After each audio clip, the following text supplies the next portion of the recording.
여러분에게 한번 여쭤보겠습니다. 소리내서 답을 하지 않으셔도 됩니다.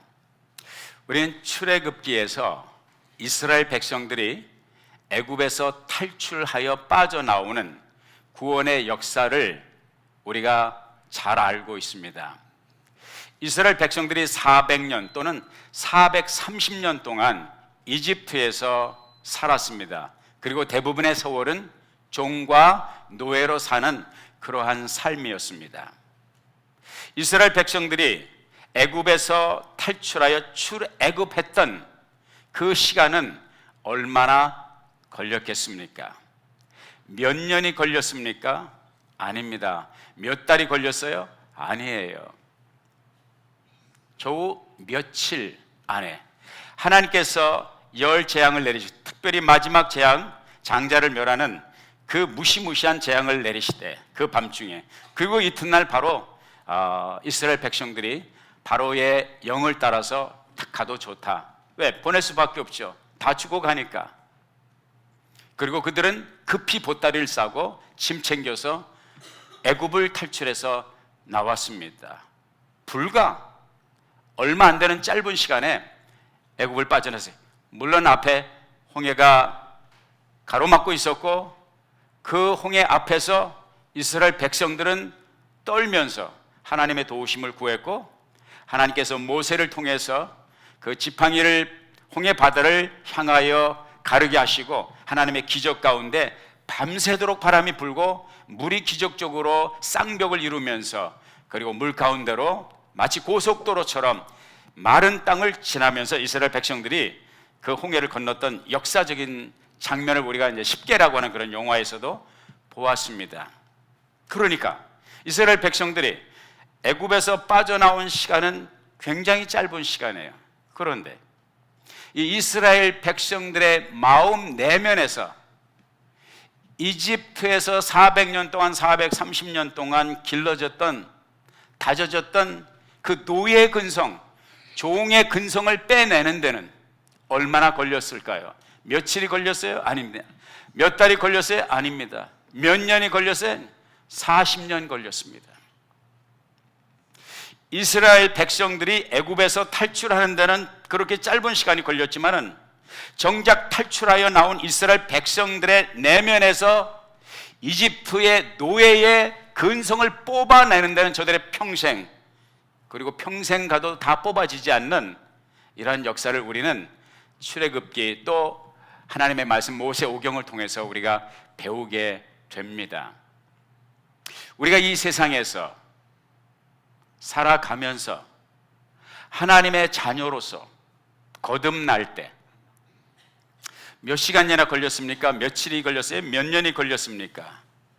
물론 우리가 예수 믿지 않는 세월은 긴 세월이라고 말할 수 있죠. 그러나 우리가 하나님의 성령의 감동을 받아서 하나님의 말씀을 듣고 깨닫고 예수님을 영접했고 예수님이 우리 안에 들어오신 그 시간은 순간적인 거예요. 긴 세월을 기다려서 우리가 거듭남의 구원의 체험을 할 때 1단계, 2단계, 3단계, 4단계, 금년에는 0.1, 내년에는 2% 이렇게 되는 것이 아닙니다. 우리가 예수를 주와 구주로 영접하는 그 순간, 이렇게 한번 비교를 해보자고. 아기가 이 세상에 나올 때, 어머니 뱃속에서 이 세상에 나올 때 몇 시간이 걸립니까? 며칠이 걸립니까? 10달 동안 어머니가 뱃속에 아이를 간직하고 있지만 세상에 빠져나오는 것은 잠깐입니다. 우리가 영적으로 거듭나는 것은 순간적으로 예수의 영이 우리 안에 들어올 때, 예수의 말씀이 우리 안에 들어올 때 순간적으로 우리가 거듭나서 하나님의 자녀가 되는 것입니다. 그러나 우리 이 세상을 살아가면서 많은 갈등을 경험하게 됩니다. 이스라엘 백성들의 역사를 보면은요, 이스라엘 백성들이 가나안 땅에 들어갔어요. 요단강까지 건너서 가나안 땅에 들어갔어요. 이스라엘 민족의 역사 가운데 이스라엘을 가장 그 유구한 역사 가운데 이스라엘을 가장 괴롭혔던 사람들이 누구냐? 그 족속이 어느 족속이냐? 블레셋 족속입니다. 근데 그 블레셋 족속이 어디 있었느냐? 이스라엘의 지도를 놓고 보면 블레셋 족속, 소위 그 말에서 이제 팔레스타인이라고 하는 그런 단어가 나오지만은 이스라엘 백성들을 가장 괴롭혔던 블레셋 족속은 마치 지도상으로 보면 이스라엘이 가슴으로 품고 있는 것처럼, 이스라엘 땅이 블레셋 땅을 가슴으로 품고 있는 것처럼 옆에 딱 붙어서 평생 이스라엘의 역사 가운데 이스라엘을 괴롭힌 족속이 바로 블레셋 족속이라는 것이죠. 우리는 이 세상에 살아가면서 인생의 희로애락을 경험하잖아요. 그죠? 우리 인생의 희로애락이 어디에서 옵니까? 대부분이 인간관계에서 옵니다.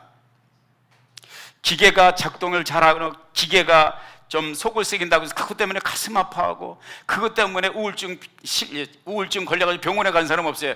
기계는 작동 안 하면 바꾸면 돼요. 고칠 수 있으면 리페어하면 됩니다.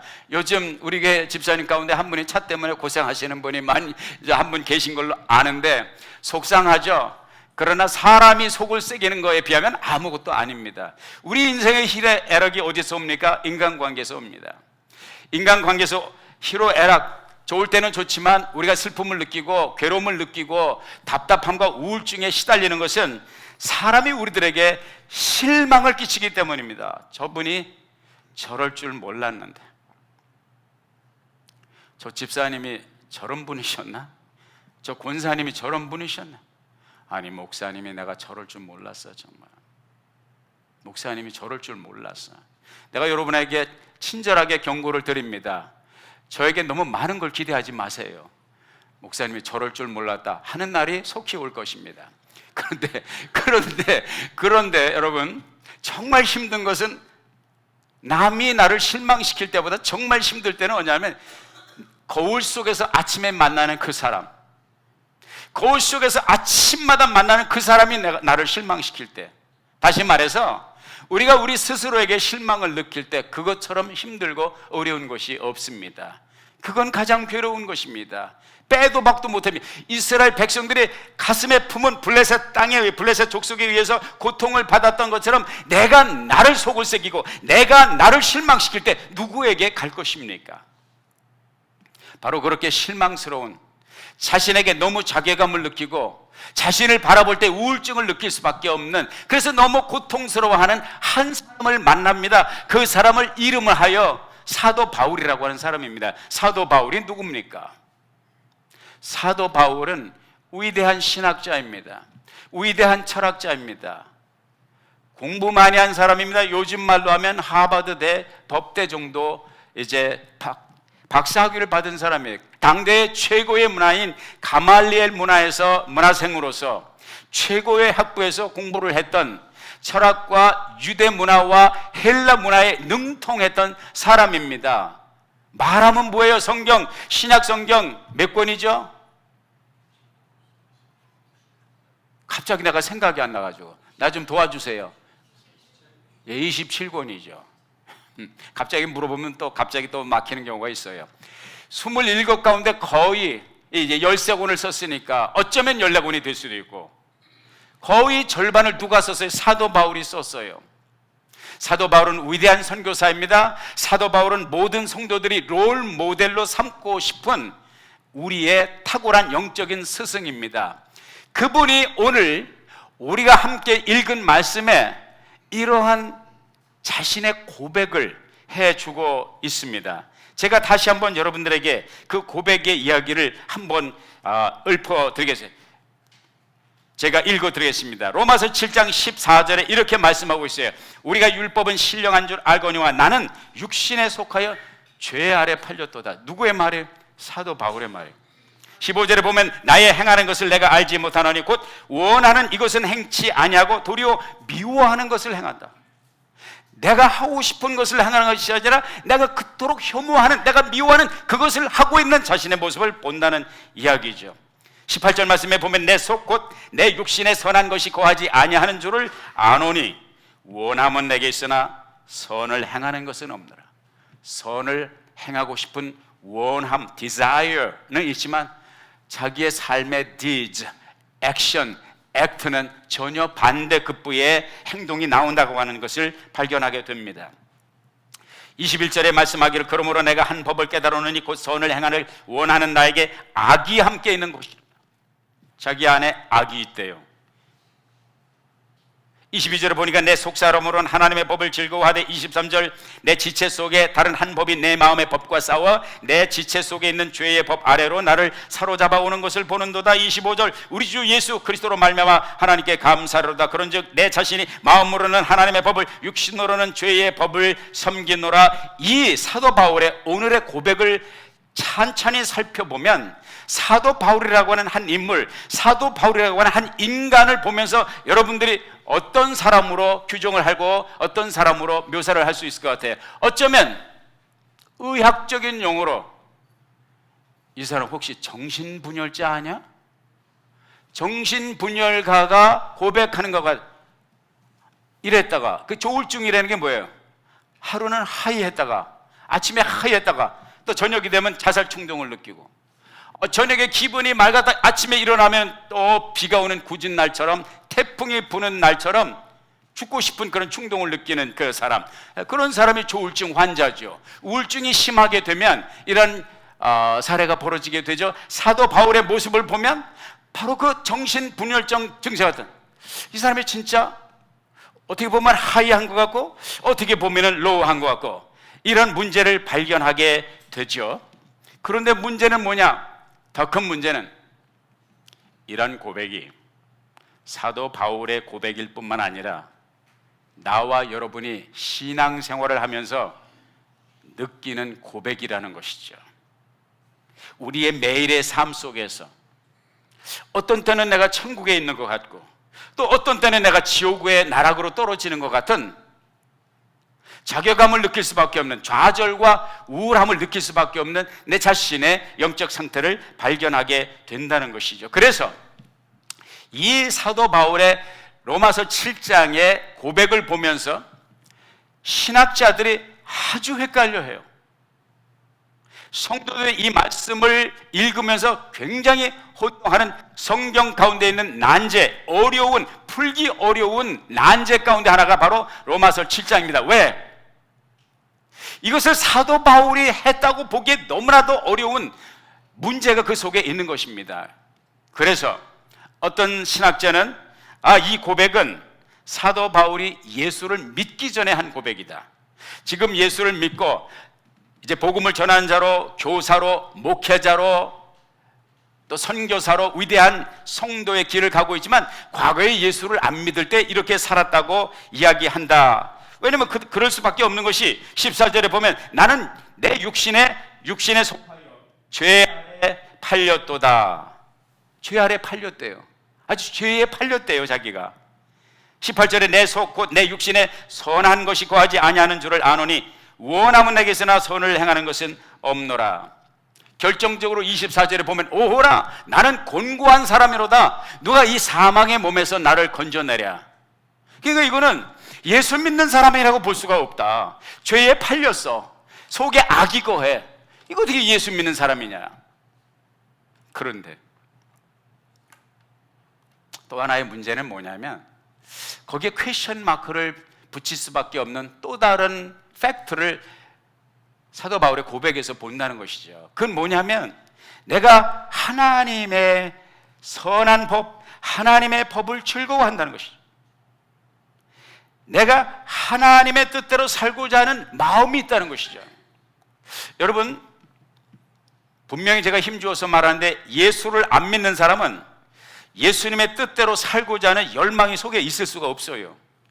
하나님과 동행하지 않는 사람, 내가 하나님의 뜻대로 살겠다고 하는 그 결심이 있을 수가 없어요. 왜? 하나님과 상관이 없는 삶을 살기 때문에. 그런데 오늘 본문 말씀에서 사도 바울의 고백은 무엇인가? 내가 원하는 바 내가 선하게 살고 싶은 그 강렬한, 그것은 다시 말해서 하나님의 법대로, 하나님의 뜻대로, 하나님의 말씀대로 살고자 하는 간절한 열망이 있다는 것이죠. 이것이 무엇을 뜻하느냐? 이 사람은 예수의 생명이 있는 사람이라, 예수의 말씀이 있는 사람이라, 예수의 영이 그 속에 있다는 말씀입니다. 지난주까지 우리가 살펴본 로마서 1장에서 무엇을 말씀하고 있어요? 이 세상에 있는 모든 사람이 죄의 늪에 빠져 있다고 말씀하고 있어요.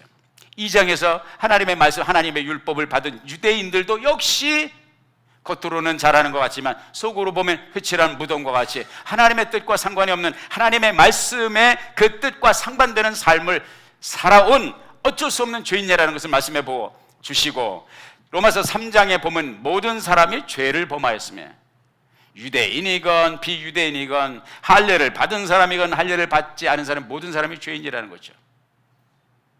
그러나 우리 주 예수 그리스도 안에 있는 구속으로 말미암아 하나님의 은혜로 우리가 죄 없다, 의인이 되는 은혜를 입었다는 것이죠. 여기에 소망이 있다는 것이죠. 4장에서 사도 바울이 무엇을 말씀해 주고 있습니까? 그것은 나뿐만 아니라 여러분들이 존경하는 믿음의 조상 아브라함도 그랬고, 그리고 여러분이 존경하는 성군 다윗 왕조의 시조되는 다윗도 그 많은 죄, 그 많은 허물을 다 하나님의 은혜로, 다윗이 인격이 위대해서가 아니라 오직 하나님의 은혜로, 그리고 그것을 믿는 그 믿음으로 다윗이 용서함을 받고 의롭다함을 받고 하나님의 사랑의 품에 거하는 그런 축복을 누렸다. 로마서 5장에서 뭐라고 말씀하십니까? 우리가 아직 죄인 되었을 때 그리스도께서 우리를 위하여 죽으심으로 하나님께서 우리에게 대한 자기의 사랑을 확증했다.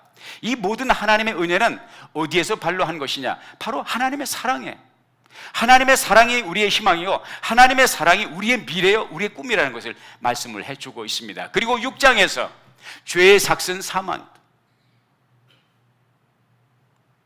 하나님의 은혜로 이 수많은 죄가 용서함을 받고 의인이 되었으니, 죄가 더한 곳에 은혜가 더욱 넘쳤으니, 그러면 하나님의 은혜를 더하려고 우리가 죄에 거하겠느냐, 죄를 더 짓겠느냐? 그럴 수 없단 말이죠. 그럴 수 없는 것이 우리 안에 생명이 있기 때문에, 예수의 영이 있기 때문에, 예수의 말씀이 있기 때문에, 예수의 비전이 있기 때문에 그럴 수가 없다는 것이죠. 그래서 이제는 죄의 종으로 살지 말고, 죄의 종일 때는 죄를 지을 수도 있고 안 지을 수도 있는 선택권이 없어요. 왜? 우리는 모두 중독자가 되어서 이 세상에 태어났어요. 알코올 중독자는 알코올을 눈앞에 두고 선택의 여지가 없어. 마약 중독자는 마약을 눈앞에 두고 그 마약을 할 수도 있고 안 할 수도 있고 선택의 여지가 없어. 쪄들은 사람이기 때문에, 중독이 됐기 때문에 될 수밖에 없어요. 먹을 수밖에 없고 마실 수밖에 없어요. 그러나 그 원죄에서 하나님께서 우리를 은혜로 해방시켜 주셨다. 우리들에게 선택권이 있다. 그러므로 형제 여러분, 성도 여러분, 여러분의 몸을 불의의 병기로 들이지 말고, 악의 병기로 쓰임을 받지 말고, 악의 종, 마귀의 종으로 살지 말고 의의 종, 하나님의 종으로 사십시오. 이것을 지금까지 사도 바울이 증거했고요. 오늘 7장에서 만나는 것은, 그러면 한번 해봅시다. 진짜 그게 가능한지. 그 질문이거든요. 진짜 그러면 당신이 성도로서 하나님이 원하시는, 기뻐하시는 뜻을 위하여 악의 종, 죄의 종, 사단의 종에서 노임을 받았으니 그리스도의 종, 의의 종, 하나님의 종으로 살아갈 수 있는 능력의 사람이 되었는지 한번 실생활 속에, 이론이 아니라 신학이 아니라 철학이 아니라 실생활 속에서 당신이 하나님의 종인 것을 증거해 보십시오 라고 질문을 던지는 사도 바울이 다른 사람의 예가 아니라 자기 자신의 삶의 예를 들어서 지금 얘기하는 것입니다. 그러면서 또 한 번의 절망적인 골짜기 나락으로 떨어지는 사도 바울의 고통스러운 고민을 발견하게 됩니다. 그건 뭐냐? 수많은 사람들에게 전도를 하고 수많은 사람들에게 선교하고 바르게 살려고, 하나님의 뜻대로 살려고 선포하고 설교하는 사도 바울 자신이 하나님의 뜻대로 살려고 실제 세상 속세에 발을 디디고 살아보니까 결론이 뭐예요? 안 된다는 거예요. 여기에 사도 바울의 고민이 있어요. 하나님의 뜻대로 살아보려고 했다는 거예요. 하나님의 말씀대로, 하나님의 계명대로 살려고 하는데 실제 자기의 삶에서 나타나는 현상은 하나님의 뜻대로, 의의 종으로, 하나님의 기쁘신 뜻대로 자기의 삶이 드려지는 것이 아니라 자기가 원하는 속 사람의 그 디자이어, 그 열망, 그 열정, 하나님과 가까이 하기를 원하는 자기 안에 또 다른 악이 거한다는 것을 발견한 것입니다. 자기 실제로 사는 것은 말씀과 상관이 없는 엉뚱한 방향으로 가고 있는 자기 자신을 발견하면서 이게 도대체 무슨 시츄에이션이지? 나는 분명히 예수를 믿는 사람인데, 나는 신학을 하고, 나는 선교를 하고, 예수를 바로 믿으라고 목회하면서 설교하는 사람인데, 아니 나는 이게 지금 나의 삶의 모습이 나의 생각과 나의 말과 나의 행동 거지가 왜 이렇게 나오지? 이것이 바로 사도 바울을 당황스럽게 만드는 것입니다. 여러분에게 이제 여쭤봅시다. 그건 사도 바울의 얘기고 우리 얘기를 해보자고요. 여러분은 예수를 만나서 하나님의 은혜로 죄사함을 받고 하나님의 자녀로 태어난 은혜를 입었습니까? 입었으면 크게 아멘 해봅시다. 아멘. 할렐루야. 저도 거듭났습니다. 저도 하나님의 자녀가 되었습니다. 다시 한번 물어봅시다. 이제 하나님의 자녀가 되었고 죄에서 노임을 받았으니까 여러분이 정말 하나님의 뜻대로 하나님의 말씀대로 하나님의 계명대로 살기 위해서 노력을 해보니까 지금까지 실패 없는 성공을 해오셨습니까? 성공하셨다면 아멘 해보시기 바랍니다. 기적적으로 한 분이 있어요. 할렐루야. 다 없다면 그건 공산주의지만 한 분이 나타나서 공산주의가 아니라는 것을 변명을 했습니다. 저는 그게 안 되더라고요. 저는 그게 안 돼. 하나님의 뜻대로 살려고 하는데 이 생각, 내 입에서 나가는 말, 나의 의지와 상관이 없이 이 나가는 말, 품은 마음, 나의 행동이 어떤 때는 내 자신을 소스라치게 놀라게 하는, 나를 너무나도 당혹하게 만드는 현상들. 근데 이러한 경험은 나뿐이 아니더라고요. 사도 바울뿐만 아니더라고요. 마틴 루터가 그런 말을 했어요. 종교개혁의 유명한 기치를 든 이 신교, 개신교의 어떻게 보면 한 그 역사의 시발점을 만들었던 위대한 하나님의 사람 마틴 루터가 그런 말을 했습니다. 자기가 living, dying and being condemned makes a theologian, 그런 말을 했어요. 삶과 죽음과 그리고 끊임없이 받는 정죄가, 느끼는 정죄가 신학자를 만든다고 그랬어요. 무슨 말입니까? 마틴 루터는 누구보다도 죄 때문에 고민을 많이 했던 사람입니다. 죄의 문제를 해결하기 위해서 몸부림쳤던 사람입니다. 하나님의 뜻대로 살려고 몸부림치면 칠수록 점점 자기가 가라앉는 자기의 모습을 발견합니다.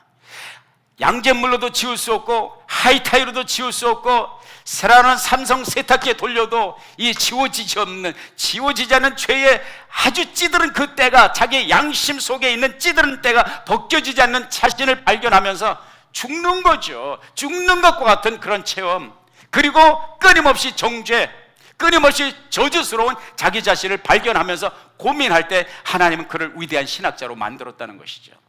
이건 마틴 루터뿐만 아닙니다. 찰스 스펄전, 위대한 영국이 나온 세계적인 설교가죠. 그분이 그런 말을 했습니다. 한때는 이제 젊어서, 어렸을 때인지 나이가 이제 어렸을 때죠. 자기 할아버지가 아주 경건한 사람이었어요. 경건한 신앙이었습니다. 하루는 그 할아버지에게 이 찰스 스펄전이 갔습니다. 할아버지, 왜? 나는 하나님의 아들이 아닌가 봐요. 갑자기 무슨 말이야? 나는 내 속에 이렇게 악한 생각이 있는 건 몰랐어요. 나는 지금까지 예수를 믿었고 하나님의 아들이라고 생각했는데 내가 오늘 보니까 난 하나님의 아들이 아니에요. 하나님의 아들이라면 내가 크리스찬이면 어떻게 이렇게 악한 생각을 할 수 있어요? 그때에 그 경건한 할아버지가, 그리고 지혜로운 믿음의 할아버지가 이런 말을 했습니다. 사랑하는 찰스, 그 first name이 찰스 스펄전이니까 찰스야, 잘 들어. 그건 네가 아니야. 네 속에 찾아오는 그 악한 생각은 너의 본 모습이 아니야. 그거는 내가 환영해서는 안 될, 룸을 주어서는 안 될 이방인이고 외계의 세력이야. 너는 그것과 상관이 없어. 너는 하나님의 아들이야. 그리고 그 생각은 스쳐가는 마귀가 던지는 생각일 뿐이야. 그런 얘기를 이제 들으면서 찰스 스펄전이 거기서 그렇구나, 내가 하나님의 아들이 아닌 것이 아니구나, 악한 마귀가 뿌린 생각이구나, 그런 얘기를 했어요. 오늘 말씀해 보니까 내 마음으로는 하나님의 법을, 내 육신으로는 죄의 법을 섬긴다 했어요. 내 속에 또 다른 내가 있다. 선이 아닌 악을 추구하는, 악한 자신의 모습을 발견하는 사도 바울이 오늘 본문 말씀 속에서 그러므로 내 자신이 마음으로는 하나님의 법을 육신으로는 죄의 법을 섬긴다. 무슨 말입니까? 우리 안에 두 개의 법이 있다는 거예요. 하나의 법은 끊임없이 우리를 악으로 치닫게 하는, 악으로 우리를 끌고 가는 그 법이 있고, 또 하나는 하나님께로 선과 의를 향하여, 하나님의 나라를 향하여 우리를 이끌고 가는 그 힘과 그 능력과 그 생명력이, 그 법이 있다는 것이에요. 우리 예수 믿는 사람은 다 두 번 이 세상에 태어남을 경험합니다. 우리 첫 번째 태어나는 것은 엄마 뱃속에서 나오는 육신적인 출생입니다.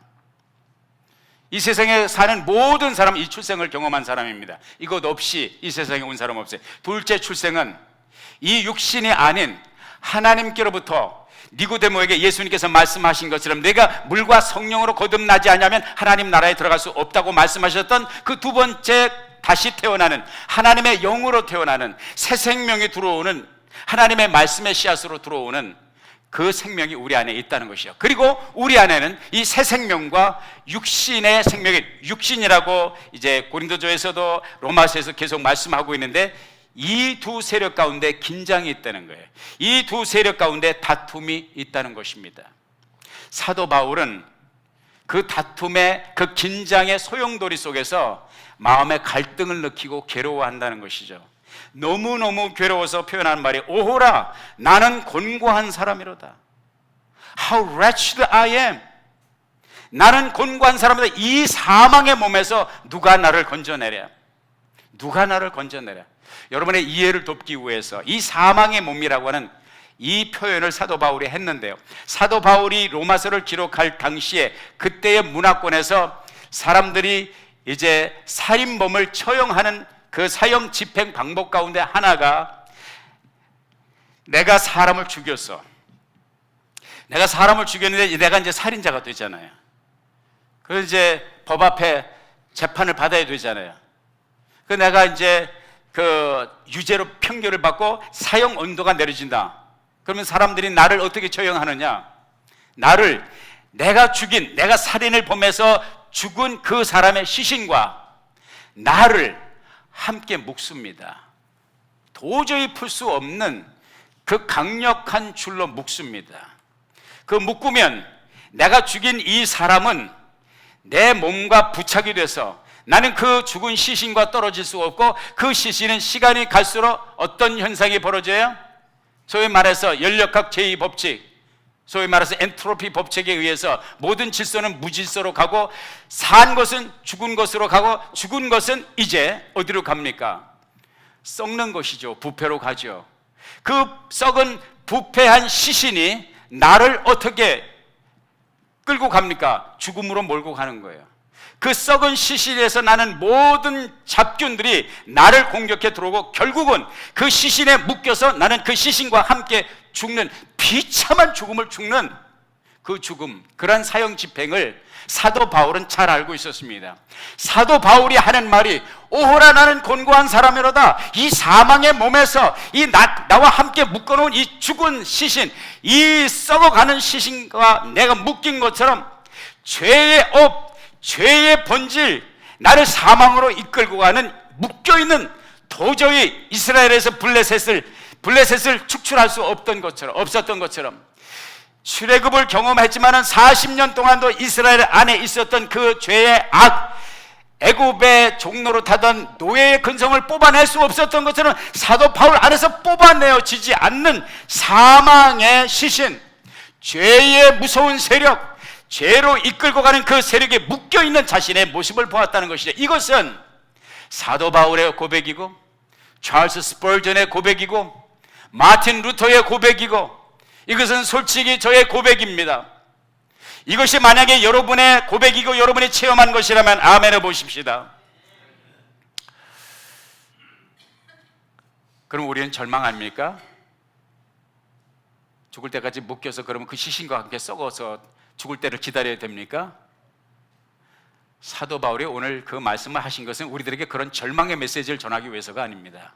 사도 바울이 시면의 골짜기로 이 절망적인 상황으로 우리를 몰고 가는 것은 이 절망적인 골짜기에서 우리를 구원하시는 하나님의 능력의 탁월함과 하나님의 은혜의 탁월함과 하나님의 사랑의 능력을 증거하기 위해서 이 말씀을 전하셨어요. 사도 바울이 뭐라고 말합니까? 8장 1절에 그러므로 이제 그리스도 예수 안에 있는 자에게는 결코 정죄함이 없나니, 결코 정죄함이 없나니 이는 그리스도 예수 안에 있는 생명의 성령의 법이 죄와 사망의 법에서 너를 해방하였습니다. 율법이 육신으로 말미암아 연약하여 할 수 없는 그것을 하나님은 하시나니, 하나님이 하신다는 거예요. 사도 바울도 못하고 찰스 스펄전도 못하고 마틴 루터도 못하고 이봉환 목사도 못하지만은 나를 구속하신, 내게 하나님의 영을 부어주신 그 하나님의 성령이 나를 이기게 하신다 이것입니다. 썩은 성장과 같은 그 죄의 업이 내게 붙어 있어도 그 세력으로부터, 그 권세로부터, 그 영향력으로부터 나를 건져주시는 분은 우리 주 예수 그리스도의 보혈 피와 그 십자가의 능력과 예수 그리스도의 영의 성령이 나를 이끄실 때 이길 수 있다는 것입니다. 김동호 목사님이 그런 얘기를 하셨어요. 주일학교 때 들은 이야기인데 아주 그 예화가 아주 좋은 것을 깨닫게 해주더라고요. 한 어린 소년이 새총을 만들어가지고 이제 새를 잡아야 되는데 어떻게 오바를 해가지고 새가 아니라 등치가 좀 큰 새, 물 위에 떠다니는 새, 오리를 맞췄어요. 그 오리를 누가 키우냐? 아버지가 키우는 오리야. 하필이면 쏜다는 게 새를 잡은 게 아니라 오리를 싸가지고 오리가 갑자기 사망신고를 하게 됐어요. 너무 당황이 된 나머지, 왜냐? 이게 아버지가 굉장히 소중히 여기는 재산 목록에 들어가는 건데, 그래서 이 아이가 아무도 없으니까 이제 오리를 땅에다 이제 딱 묻어두고 시침이 딱 뛰고 있는데 아버지는 벌써 알죠. 오리 수가 많지 않았던 것 같아요. 아버지는 딱 벌써 눈치를 채고 알았죠. 알았지만 모르는 척하고 오리 한 마리가 없다. 그러니까 이 소년이 할 말, 나도 몰라요. 시침이 딱 뛰고. 그런데 그 이후로 희한한 일이 벌어졌습니다. 그 집에 있는 가정부가 이제 이 아이를 컨트롤하기 시작합니다. 야, 물 떠와.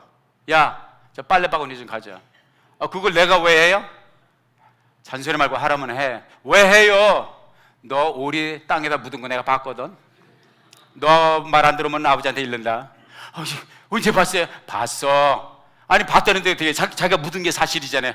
그때부터 이제 빨래 바구니 나르고 물통 가져오고 물 가져오면 물 가져오고 떡 가져오면 떡 가져오고 완전히 종이 돼서 주객이 전도가 돼서 가정부가 이제 가정부가 아니라 지가 가정부가 된 거예요. 너무너무 거기 시달리다가 하루는 안 되겠다. 탕자가 어느 날 깨닫고 죽으면 죽으리라, 아버지한테 돌아가야 되겠다. 내가 이렇게는 못 살겠다. 각오를 하고 아버지에게 이실직고를 하자. 그러고 마저 죽을 각오를 하고, 아버님 시간 있으십니까? 있다. 고백할 게 있습니다. 뭔데? 제가 오리를 잡아서 땅에다 묻었습니다.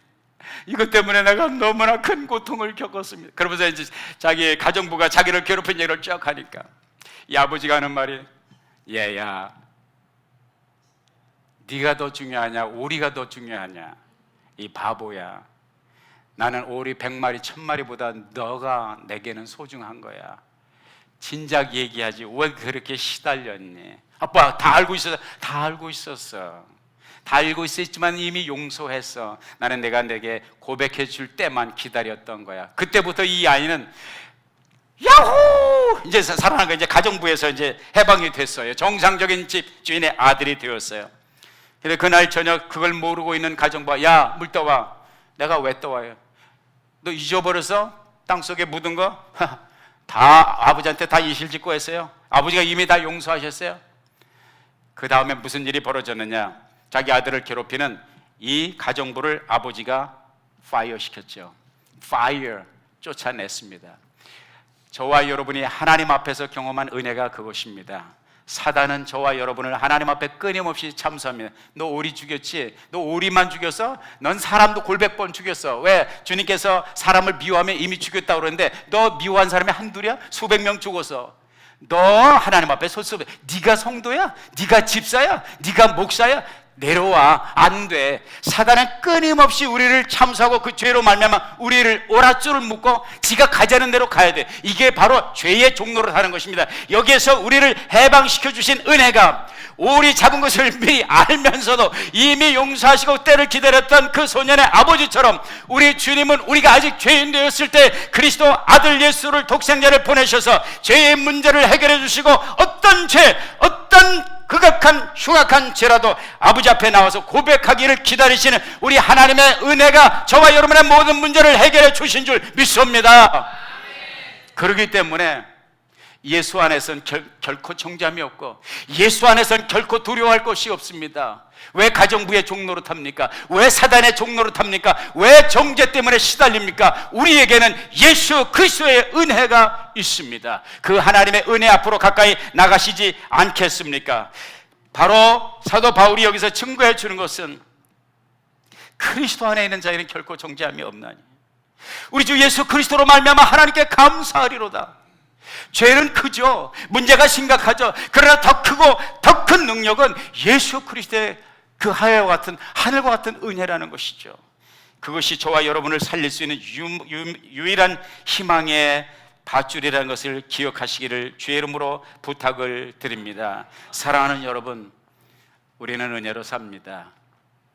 속지 마십시오. 속이지 마세요.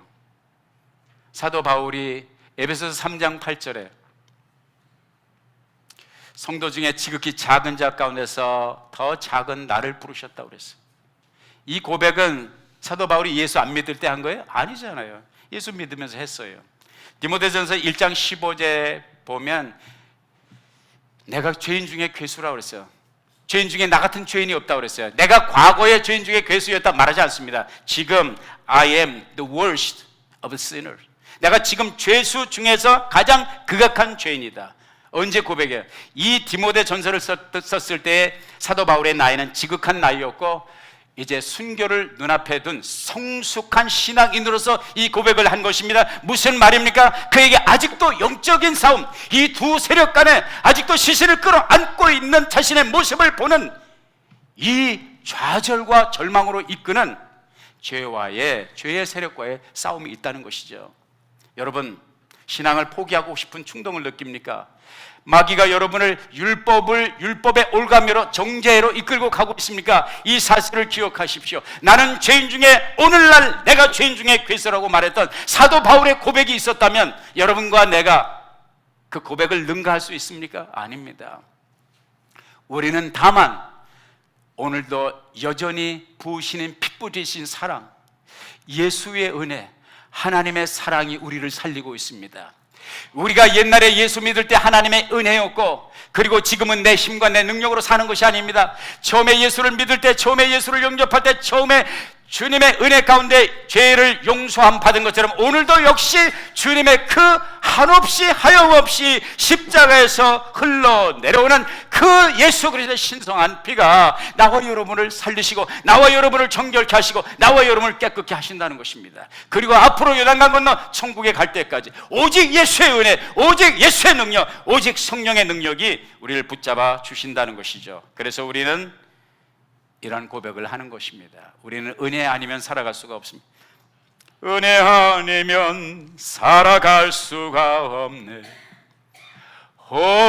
호흡마저도 다 주의 것이니 세상 평안과 위로 내게 없어도 예수, 오직 예수뿐이세. 그 신계획 다 볼 수도 없고 작은 고난에 지쳐도 주께 묶인 나의 모든 삶 버티고 견디게 하시네. 은혜 아니면 살아갈 수가 없네. 나의 모든 것 다 주께 맡기니 참된 평안과 위로 내게 주신 주 예수, 오직 예수뿐이네. 이 은혜를 날마다 경험하며 하나님의 자녀로, 하나님의 일꾼으로 승리를 날마다 경험하며 사는 여러분 되시기를 예수의 이름으로 축원합니다. 기도하겠습니다. 주님, 주신 말씀 우리 마음에 아로새기고 어떤 시련과 역경과 사단의 참소 속에서도 끝까지 십자가를 붙들고 십자가의 은혜를 붙잡고 승리하는 우리 모두가 되도록 인도하여 주옵소서. 예수님의 이름으로 기도했습니다.